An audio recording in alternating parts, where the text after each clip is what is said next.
I'm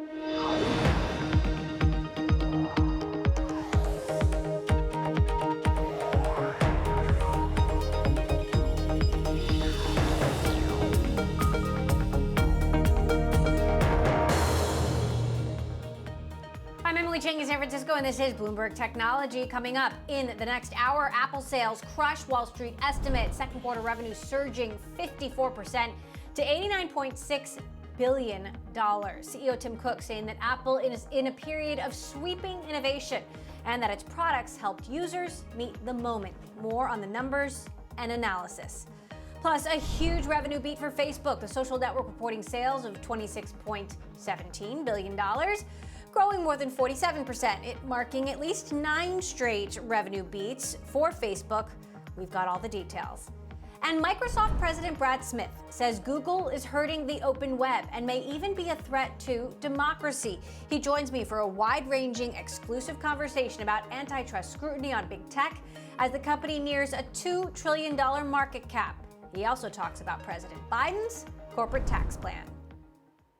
And it was indeed a big day for tech giants Apple and Facebook, both reporting after the bell, both beating on revenue. With more on that and the overall markets picture are Kriti Gupta and Ed Ludlow. Kriti, let's start with you. Well, Emily, let's just start big picture here. And I really want to show you that tech broadly this week, despite all those earnings, is not doing very well. Take a look at this. The NASDAQ 100 on a 3-day time frame, negative this week. And this is really, of course, after that 2-day slide. Let's see, though, if it rebounds tomorrow. That, however, did not stop those big tech companies from outperforming. And it was actually enough to lift the S&P 500 to flip up the boards. And I really want to show you what the New York FANG index did, because you can just see that 0.3%. That's the index housing the likes of Twitter, Snapchat, Microsoft, Apple, all those big tech names. That's where they're at. And you can really see outperforming the S&P 500. But that's really, even with that broader tech underperformance, that's really what kept the S&P 500 about flat today. And you can see even that volatility was down a little bit. I do want to flip up the boards one last time, and we have to talk about those semiconductors on a tear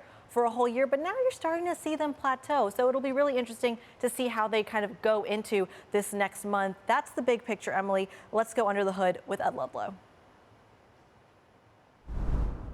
Yeah, 3 big names, 3 big beats, 3 tech stocks that are popping in after hours. Let's start with Facebook. As Emily said, ad revenue soaring more than 47% year on year. The situation for Facebook is that all the love that it has felt during the pandemic persists. But this time round, this quarter, ad pricing is going up, ad volumes are going up, and the outlook is good. They did caution about headwinds for targeted advertising, and that relates directly to the Apple iOS update, which we'll be covering this week. But otherwise, very good. If we flip up the boards and take a look as well at Qualcomm, the chip maker having a blowout quarter, beating estimates across the board on sales.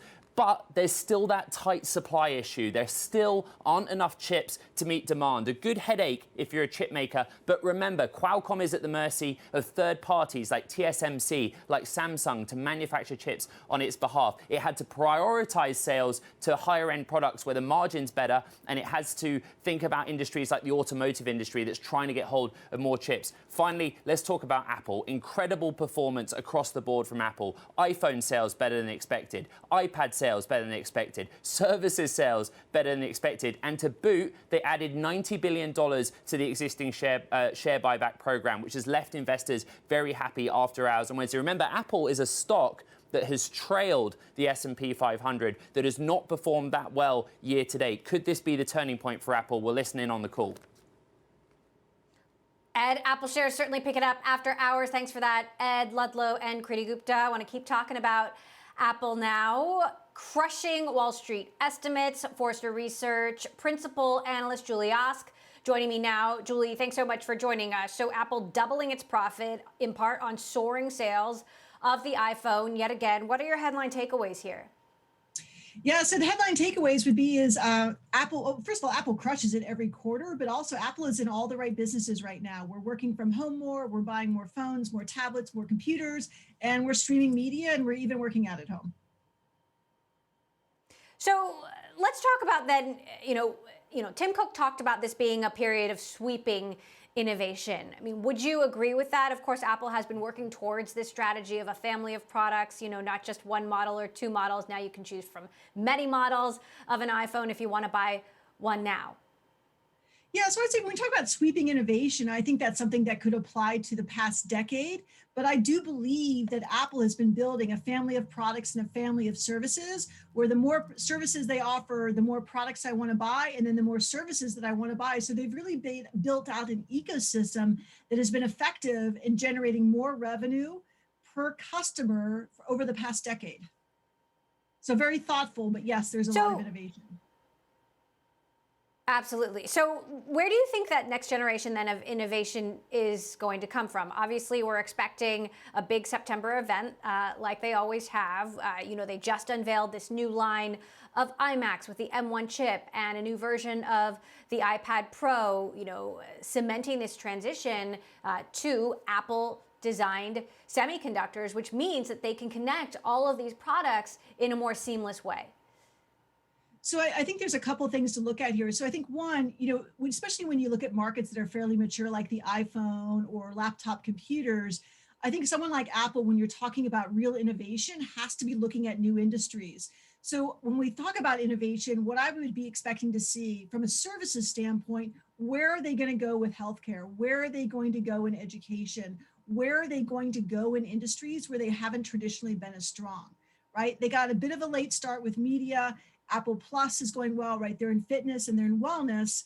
But I think for real innovation, where we really look back and say, wow, Apple really made a big jump forward, it's going to be in some kind of an adjacent industry where we're seeing greater adoption of technology as part of delivering that service to consumers.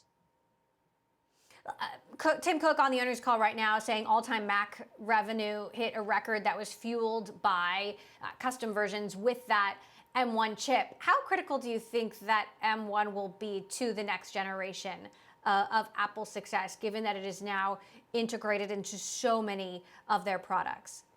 I think anytime a company, especially a hardware company like Apple, can have a more vertically integrated stack from semiconductor all the way out, they simply have, not only can they have more power to deliver really differentiated experiences, but they can also do so in a way that's more secure, protects consumer privacy in a way that's more battery efficient. And those are all things that consumers notice and will buy from Apple. And it's, it's not very transparent to consumers, but the more of that stack Apple controls, the more differentiated their experiences will be over the long term.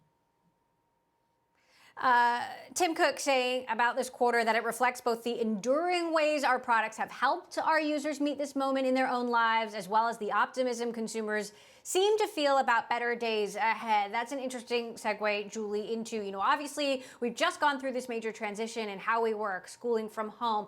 Now we're going to go through another major transition in the workforce, people going back to work, going back to school. Is the demand for devices going to be the same? Is it going to be sustained? Yes, of course. I know many of us will do even more online than we did before, but also folks are going back to the office. Kids are going back to school.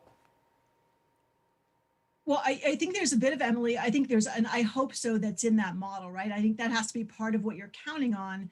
And I think the other thing too is, right, if you look historically, a lot of us have maybe had two smartphones because we're traveling a lot, but maybe now we're going to have a second laptop, or the kids are also going to have a tablet because school systems, want to be prepared if this happens again, or when this happens again. People are still going to want those devices and those services that work at home and give them that flexibility. Even when you look at people going back, there's still a lot of hybrid models in place, 2 days a week, 3 days a week, and so forth. So I think, I don't think there are any signs that we're going to see weakened demand for devices here over the next 12 months or so. All right, well, we're continuing to listen into the Apple earnings call right now. Tim Cook talking about Apple TV Plus, saying it's experiencing a milestone period. Of course, they talked a lot about Ted Lasso and its success during the last Apple Spring Loaded event. Julie Osk, Forrester Research Analyst, always great to have your commentary here. Thank you so much for stopping by. Coming up, we're going to be talking about Facebook. Facebook shares climbing after hours after the company reported a revenue beat in its latest earnings report. Its ad game still strong. Ads were more expensive and more of those expensive ads delivered. Analyst Insight with Deborah Aho Williamson, eMarketer Principal Analyst at Insider Intelligence. Plus, Microsoft President Brad Smith not mixing words when it comes to antitrust concerns about big tech. His thoughts on why Google has created a big problem. He's coming up later this hour. This is Bloomberg. Google has fundamentally sucked most of the oxygen out of the opportunities for people who create content.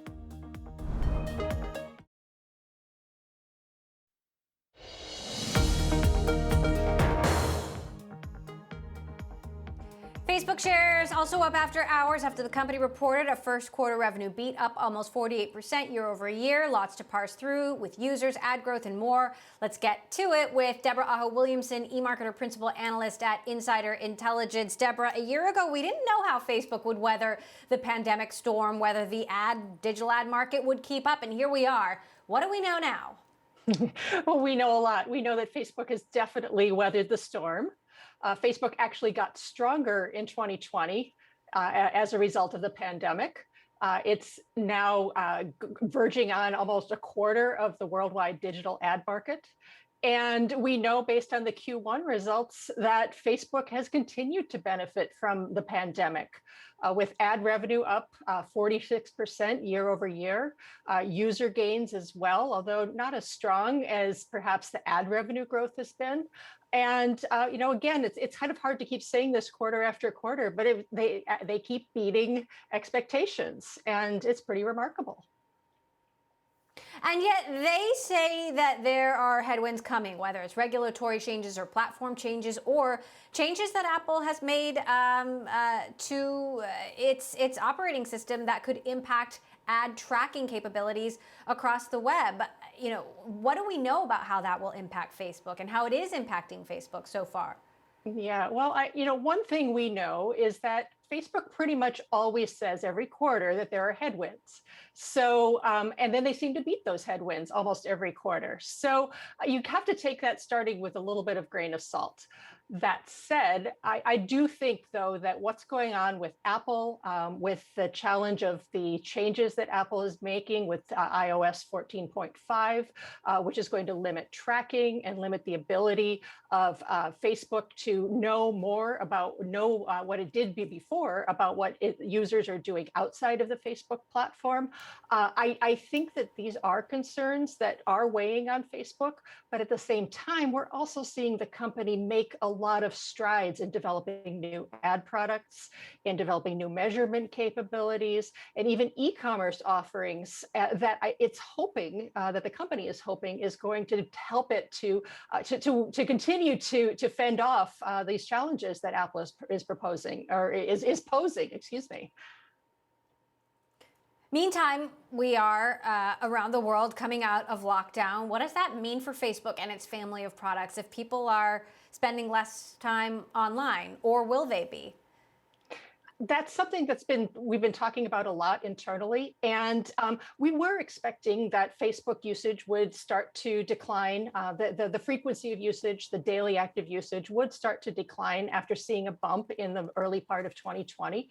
That's pretty much started to happen in the U.S. and Canada, which is not unexpected on our part.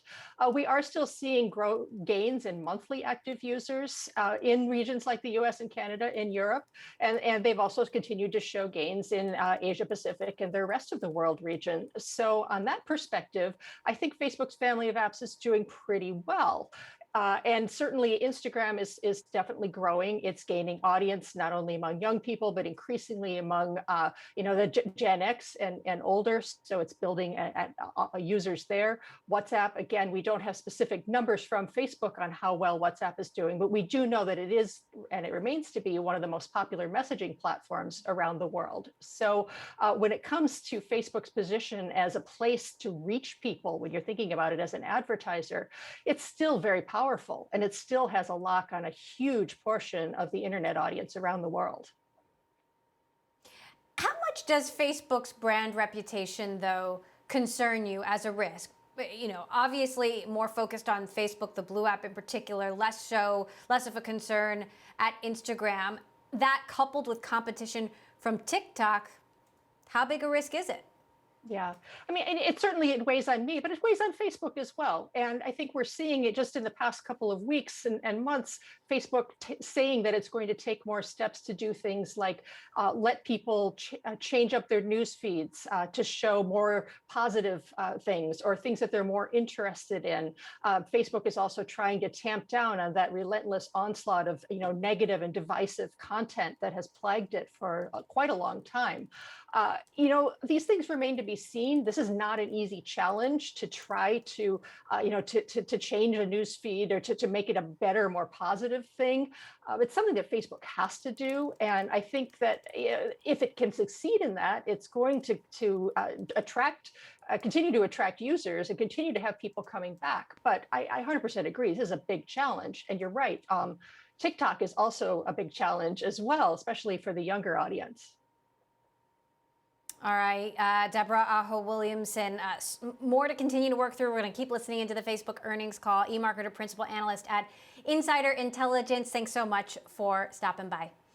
Okay, coming up, despite strong first quarter results that beat estimates, FireEye shares are falling. We're going to speak to CEO Kevin Mandia, get reaction from him on that next. This on the back of the most massive cyber attacks in history.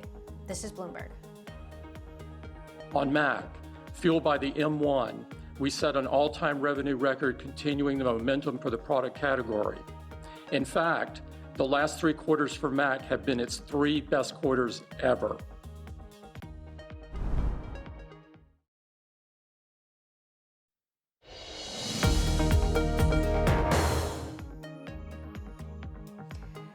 Reported better than expected first quarter results and raised its full year forecast. The company saying it was one of the strongest quarters in history, although analysts were mostly positive on the report. Shares continuing to fall. Joining us now, FireEye CEO Kevin Mandia. Kevin, big quarter, but shares down. Analysts saying there's no positive catalyst for the stock going forward. What's your reaction to that? Well, I don't think that's correct. And I don't think most analysts are actually saying that. When you look at our business, we've never been more relevant. We posted 46% billings growth in the emerging strategic portions of our company. And people have to know the whole story. 5 years ago, over 60% of our business started a steady decline. Today, 69% of our business has revenues growing at 25%. And it's in the cloud security category. It's in our professional services that are uniquely differentiated. So I've actually never been more bullish than now on FireEye. The side of our company that's growing faster and is more relevant is now the larger half. So it's just the law of numbers, Emily. We're going to have faster and faster aggregate growth every single quarter. So it was one analyst from Piper Sandler who said the stock lacks a positive catalyst for additional upside. But here are your points there. And of course, there's certainly the need for the services and software that you provide, given this spate of massive cyber attacks. It's been one after the other: SolarWinds, Microsoft Exchange, Excellion, SonicWall, Pulse. What is going on? Have adversaries entered an entirely new era? It's a different year, and it's a tough year to be a CISO. For all the folks that make security their living, my hat's off to you.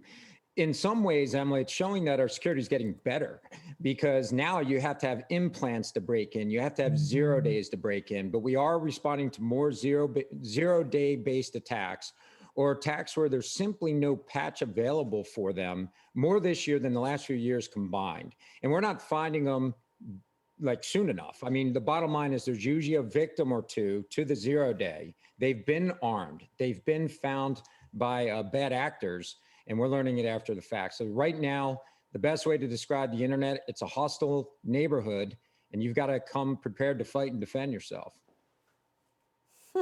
So as folks move back to the office and we go through another massive workforce transformation, what are the biggest threats you see on the horizon, given that so many different actors out there, and state actors as well, are more brazen than ever?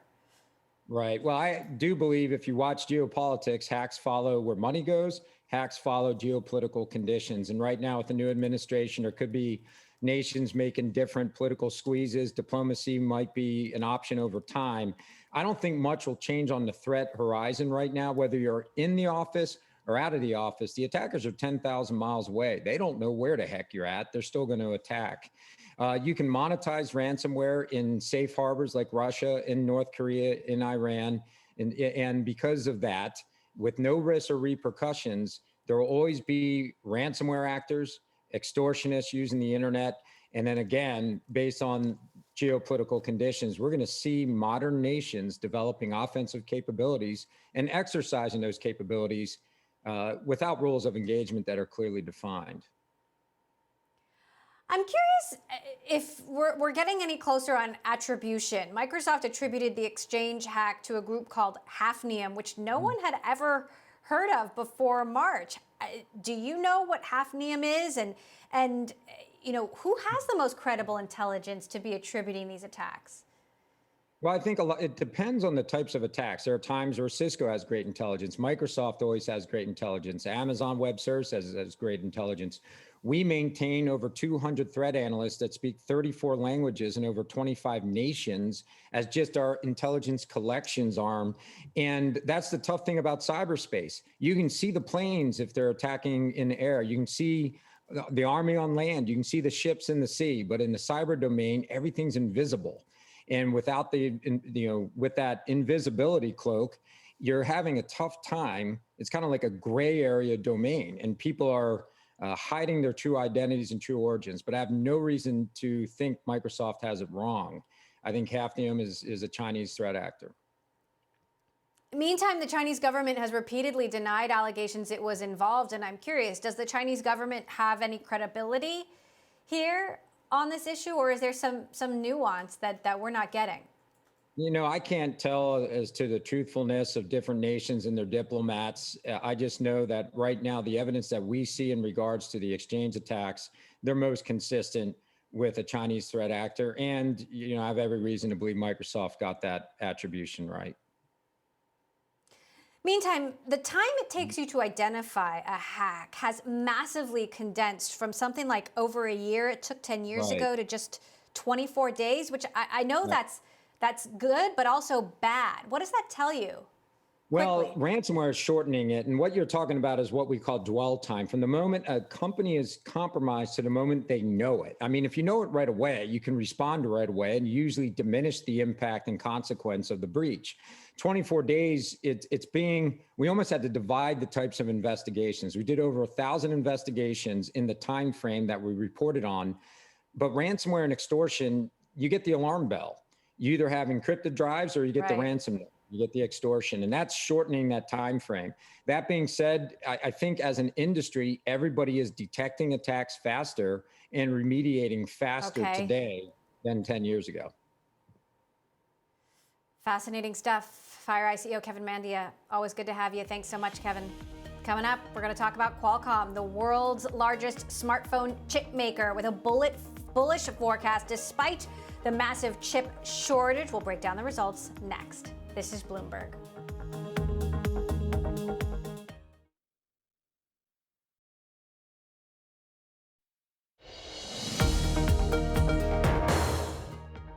We have line of sight today to material improvement in supply to the end of this calendar year, result of capacity planning we put in place with our supplier investing in new capacities coming online, multi-sourcing, redesign of products to make use of the available capacity. Welcome back to Bloomberg Technology. I'm Emily Chang in San Francisco. That was Qualcomm CEO-elect Cristiano Amon talking about the company's outlook on supply chain issues. I spoke with him and current CEO Steve Mollenkopf earlier. The global chip shortage has caused many semiconductors to revise their production timelines. Take a listen to what Mollenkopf had to say. He touted the tailwinds, especially when it comes to 5G. The 5G strategy is playing out pretty well, actually. And we're working through getting more supply, but I would say at this point, we feel like we have more tailwinds than headwinds, and we're growing into a market that is pretty favorable from the perspectives of raw demand, but also the opportunity as share shifts across OEMs are opening up opportunity for us. It's Mollenkoff's last earnings call today as CEO, with Aman taking the reins, with more on how the company fared in earnings results, the company that Cristiano Aman is inheriting. I want to get to Bloomberg's Ed Ludlow in San Francisco. Ed, walk us through the numbers. Yeah, it's a nice problem to have, more tailwinds than headwinds. And look how investors have reacted after hours, not just to the beat across the board from Qualcomm, but to the upgraded outlook for the current quarter. And why we care about Qualcomm is it's such an important chip maker when it comes to smartphone demand. Like you said, flip up the boards and let's go through some of the numbers. What's so amazing about this is that they were supply constrained. They are dependent on TSMC and Samsung, who manufacture the chips on their behalf. So what did they do? They prioritized chips for more expensive products, and that helped them boost sales. They could have had even better sales if they weren't supply constrained. You heard there the line of sight about supply improving, but they're having to maneuver in the meantime, and that really boosted the top and bottom line. But this is the key thing. In the bigger picture, the bigger context, demand is exceeding supply right now. And that is something that Qualcomm and all chip makers are having to work through. The thing is, flip up the boards for a final time. Qualcomm has really lagged the Philadelphia Semiconductor Index in a pretty big way year to date. But this was a good set of numbers. Their strategy seems to be good. The outlook for the current quarter and the rest of the year appears to be good, especially when it comes to fixing those supply issues. Is this the turning corner for the stock? That's the question that investors will have going forwards. Emily. All right, Ed Ludlow, thanks for that roundup. And we will be speaking to Qualcomm CEO-elect Cristiano Aman tomorrow right here on Bloomberg Technology. You don't want to miss it. Meantime, President Biden will deliver an address to the joint session of Congress this evening. We're getting excerpts of what will be included. He will say America is on the move again. He will also say that Wall Street didn't build this country. With more, I want to get to Bloomberg's Emily Wilkins in Washington, who has a preview of the highlights. Emily, what more do we know about what President Biden will have to say? So we knew a little bit about this earlier this week, but now we're getting more details. President Biden is planning on making a direct appeal to Americans who feel like the country has left them behind. These are a lot of voters who went for President Donald Trump in 2016 and 2020. And President Biden is trying to tailor a message that will win them over, saying, look, this plan, it's going to create jobs. It's going to create jobs that you can have and apply for, even if you don't have a college degree or an associate's degree. It's jobs that aren't going to be leaving the country. It's blue-collar jobs. And so that's how Biden is really pitching part of this plan to Americans. It's the J word, right? You hear it over and over again. Jobs, jobs, jobs, jobs, jobs, jobs, jobs. Expect to hear a lot more of that tonight. In addition to the fact that we're going to be hearing more about sort of the social infrastructure aspect of this plan, that includes items such as universal pre-kindergarten for 3- and 4-year-olds, 2 free years of community college, an increase in the amount of government-funded Pell Grants for low-income students attending college, as well as measures on child care and paid leave. So, Emily, looking through some of these remarks, and to your point about jobs, President Biden will say the Americans' jobs plan is a blue-collar blueprint to build America, and it recognizes something I've always said. Wall Street didn't build this country. The middle class built this country. Unions built the middle class. What is the tone that the president is trying to set here? I think to understand this a little bit, look back to when President Biden was candidate Biden. One of the main areas where he spent a lot of time was in his home state of Pennsylvania, talking to workers there who felt like the economy had left them behind, those blue-collar workers who used to have those jobs that have now been exported to other countries. President Biden, those individuals, those voters, they used to be members of the Democratic Party, but in recent elections, we have seen them shift over to the Republican Party. This is President Biden's bid to get those individuals back with the Democrat Party, back voting with the Democrats, back seeing the Democrats as the party of the blue-collar middle class. And I think that's what you're going to see a lot of these policies aimed at as President Biden speaks this evening. All right, Bloomberg's Emily Wilkins. Of course, we will be watching President Biden's speech. Stay with Bloomberg. We're going to have special coverage of this joint address to Congress right here on Bloomberg Television and Radio starting 8:30 p.m. Eastern Time. All right, coming up, Microsoft President Brad Smith takes aim at Alphabet, saying Google isn't just stifling local news, but it's also a threat to the open web, perhaps even democracy. He'll join me in a wide-ranging conversation next. This is Bloomberg.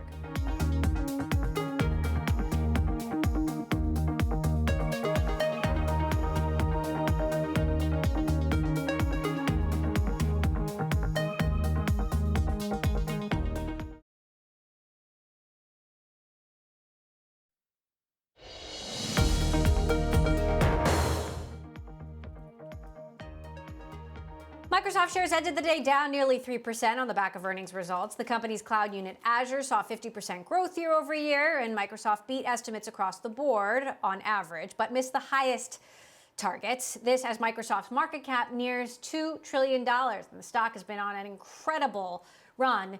In a wide-ranging interview, I spoke with Microsoft President Brad Smith about President Biden's corporate tax plan, antitrust scrutiny facing Microsoft's rivals, and got his take on investor reaction to the company's latest results.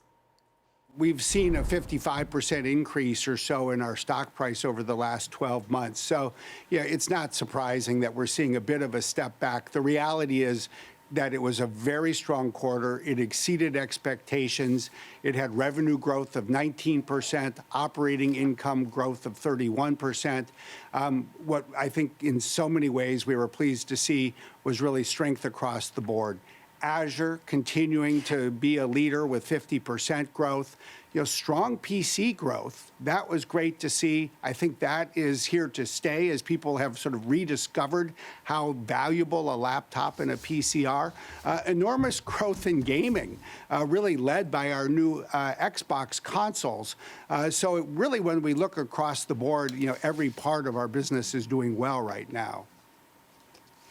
Microsoft's market cap has been flirting with $2 trillion, which I know Satya does not love talking about, but you have to admit it is an accomplishment. What do you think? Well, look, stocks prices are one way to measure what you do, and of course the world is going to look at it. But it's a yardstick or a measurement today, and it'll change tomorrow. I think the real question for us every day, especially when it comes to our strategic planning, is what does the world need from us in the year 2030? What will the world need from technology in the year 2030? How do we make the long-term investments that will continue to accrue to what we can achieve in that instance, obviously, 9 years from now? So we're looking way beyond this stock price and today's price. So I have to ask you then about Biden's corporate tax plan, which would raise Microsoft's taxes. I spoke to Alphabet CFO Ruth Porat, who said Google is supportive, but tax policy is only part of the answer. The government needs to look at raising revenue in a coordinated way. What do you think? Should Microsoft be paying more in taxes? Well, what we've said is we need to have a conversation about corporate taxes. And I think we need to do it in a way that is sensitive to the needs of different parts of the economy. Clearly, some parts of the economy, like the tech sector, have more capacity. We're doing better.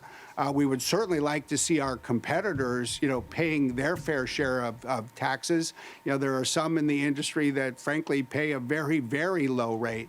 But we also need to be especially sensitive, I think, to the international competitiveness of those parts of the American economy that operate on lower margins than tech.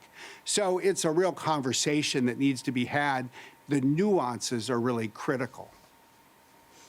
Any competitors you'd call out that you think aren't paying enough? No, it sounds like you're doing a good job of talking to people already. Now, moving to antitrust, your rivals are getting most of the scrutiny: Apple, Amazon, Google, Facebook. Why do you think you're avoiding the hot seat? And what do you have to say to the skeptics who think regulators should be looking at Microsoft, because you do have some very strong market positions? Well, I don't know that we are in quite the same market position as some of our competitors. We certainly get questions from time to time, and we always focus on answering them and addressing them. I do think as all of this evolves, we're going to see antitrust regulators focus their energy in certain areas. Certainly from our perspective, we've been very public about, for example, what we see as the impact of Google on something like local journalism. It's interesting to just look at what has happened to what was supposed to be an open web. That was the promise of the internet, that it would be open to everyone. And while it is at one level, the reality is that Google has fundamentally sucked most of the oxygen out of the opportunities for people who create content to actually earn a living through advertising. In 2005, news organizations in the United States earned $45 billion, almost $50 billion, from advertising. That has fallen to 14. It has created this huge hole in opportunity for people to earn a living by writing and creating news. Where has all the money gone? Well, it's very clear where it has gone. In Alphabet's earnings yesterday, they showed that in a single quarter, they had almost $45 billion in digital advertising.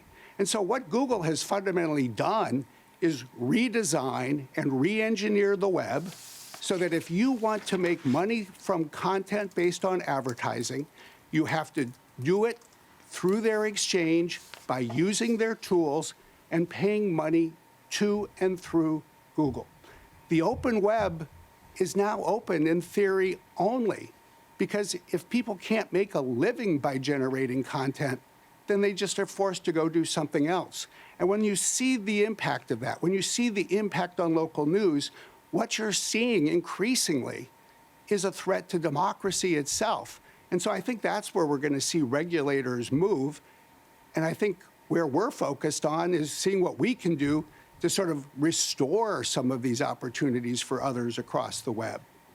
So you are also announcing this 5-year, on another note, 5-year initiative to close the disability divide, including new technology, new investments, new skills and partnerships. There are so many disabled people who frankly aren't in the workforce when they could be. Why is this so important to Microsoft? Well, I'm so glad you asked. This is just an enormously important issue, and I think we all have an opportunity to learn more about it. When you look at the world today, and you just look at the demographics, you see two things. First, more than 1 billion people have some type of disability, temporary or permanent, and the number is growing, both because of the aging population and, unfortunately, because of the legacy that COVID will leave in its wake. And second, we see an enormous disability divide. Only 33% of people in the United States with a disability have a job today. That compares with 76% of their peers. People with disabilities, in short, are less likely to have a job and are more likely to live in poverty. And this is something that we in the tech sector can do more to address. And that's why at Microsoft, we're launching a new 5-year initiative today that really is focused on 3 things. One, making digital technology a more effective tool for people with disabilities and for companies that rightly should want to hire more people with disabilities. 2, we really want to use technology to open up the workforce, to help people with disabilities master the learning and connect with the skills and jobs so that they can be the valuable part of the workforce they should. And 3rd, make workplaces themselves more inclusive, more accommodating and welcoming. As we found at Microsoft, people with disabilities have enormous talent. We just have to think a little bit differently to make it easier for these people to join us and work successfully. And when we do, we're a better business because of it. So we're very committed to this as an important initiative going forward. Microsoft President Brad Smith there. All right, coming up, Enjoy Technology, the latest startup to hop into the SPAC game. We're going to talk to the CEO, who's also a former Apple executive and ran Apple stores, Ron Johnson, about the deal, plus his thoughts on Apple's quarter. And as we head to break, Apple CEO Tim Cook on the earnings call after the company's big revenue beat. He says shortages are expected for the iPad and Mac based on strong demand for both those products. He adds that services like streaming are gaining ground. This is Bloomberg. It is a milestone period for Apple TV Plus, racking up many new award nominations and wins, including its first Oscar nominations. Ted Lasso, in particular, has been recognized with a multitude of awards and nominations.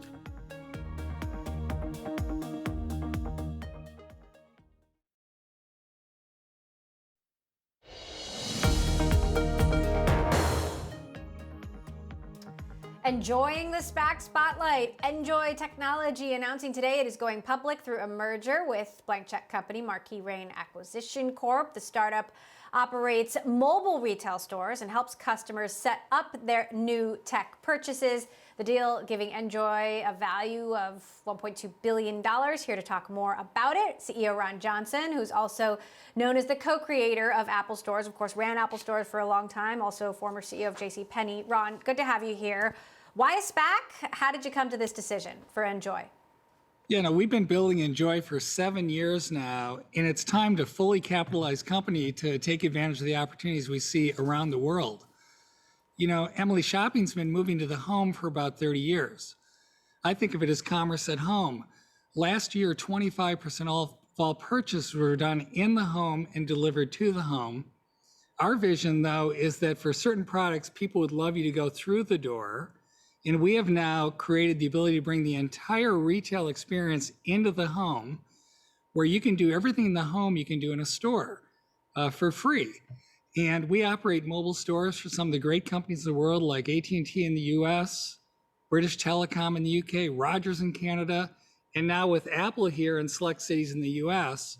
So it's a great time to raise money, and it's a great time to go public because we have near-term, views into being a profitable company. You know, obviously the Apple Store has been so central to the experience of buying an Apple product, and now in the pandemic, people just haven't been able to go to the stores. I know you architected that strategy, but do you think the Apple Store will still be as important in the future, given options like Enjoy that are out there and, what we've all just been through in the last 13 months? Yeah, I do think the Apple Store will continue to thrive. I mean, the Apple Stores just get better and better. It's been a tough year with the pandemic, but they keep creating new experience in the stores. And with all these new products come, people are going to go there to discover. What happens in the world of retail, though, is tired retail gets out of favor. And so people are looking for the next thing. Just like we look for the next product, we look for the next experience. And so the Apple Store continues to provide an amazing experience. I think the stores will stay as busy as they have been. But with Enjoy, you've got another alternative. In effect, you can go to the store or the store can come to you. And through our partnership with Apple, we can do pretty much everything you do in the store. We deliver the product next day, 2-hour time frame. It's free. We set it up. We teach you how to use it. We carry the same point of sale they use in the store, so you can buy anything we have in our mobile store. We can carry up to 500 products with us in your driveway. We can take trade-ins, but mostly we can introduce you to the whole new world of services that Apple have and help you understand why Apple Fitness, Apple News, Apple TV Plus, Apple Music, why they're important to you. So that deep engagement is what the stores deliver. It's what we deliver in the home. And so now Apple basically has more choices for its customers, and that's what good companies do. They try to stay ahead of where the puck is going, so to speak. Do you think that, as much will happen, though, in physical stores in general? Let's take Apple out of the equation, but having run JCPenney and, so much of our behavior online has now accelerated as a result of the pandemic. What does that mean for physical retail more broadly? There's no doubt we're in a, not a post-store world, but a reduced store world. Online has won. The convenience is too great. People want convenience, but they also want experience. So in the retail world, there'll be fewer stores. The great shopping centers like, down where I live, Stanford Shopping Center will be better than ever. And we'll still go to the mall, and the mall will be different. You can work out at the mall. There are more restaurants. You go Discover. They've got the great stores. It's those second or third tier shopping experiences that'll go away. But that means more and more people will start online. And that's why our company's in such an enviable position for the next, few decades, as people start online, all we have to do is say for this product, instead of having convenience only delivered to the door, I'd like an experience. And so when your product really counts, like you're getting a new cell phone and you want to make sure you're on the right rate plan, or you're getting a new Apple device, I think people are going to choose to have an at-home retail experience. And that's what we're building. All right, fascinating stuff, Ron. We've covered you from the very beginning. Really interesting to hear your outlook on what's to come and what you've been working on. Ron Johnson, CEO of Enjoy. Thanks so much.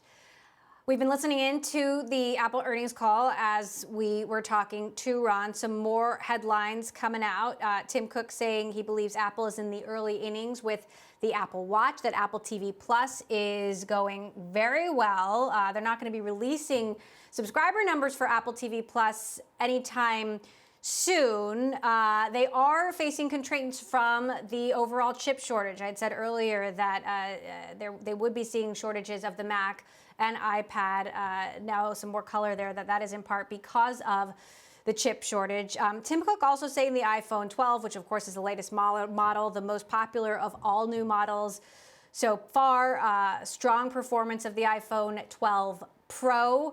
Lots more headlines to come. We're going to keep covering this. Don't turn away from Bloomberg Television. We're going to keep on Apple earnings as the numbers continue to roll out. And that does it for this edition of Bloomberg Technology. Bloomberg Daybreak Australia is coming up next. I'm Emily Chang in San Francisco. This is Bloomberg.